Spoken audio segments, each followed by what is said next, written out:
Hello, for today's video, ito po yung pinakamahirap na sitwasyon mga lods, mga kaibigan. Kapag ang trabaho mo, pagtitinda na naglalako ka, pagka inaabutan ka ng ulan na ganito kalakas, grabe. Talagang wala kang magagawa kundi umimik lamang.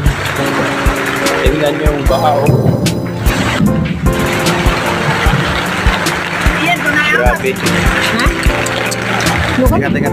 Nag-video ako eh. Oh. Nakapayong lang po kami dito sa gilid. Lakas pa ng kulok. Kaya talagang wala ka na magagawa. Nakabinta ka man o hindi, kailangan mong tanggapin. Grabe. Dito kami ulit inabutan ng ulan dito sa papuntang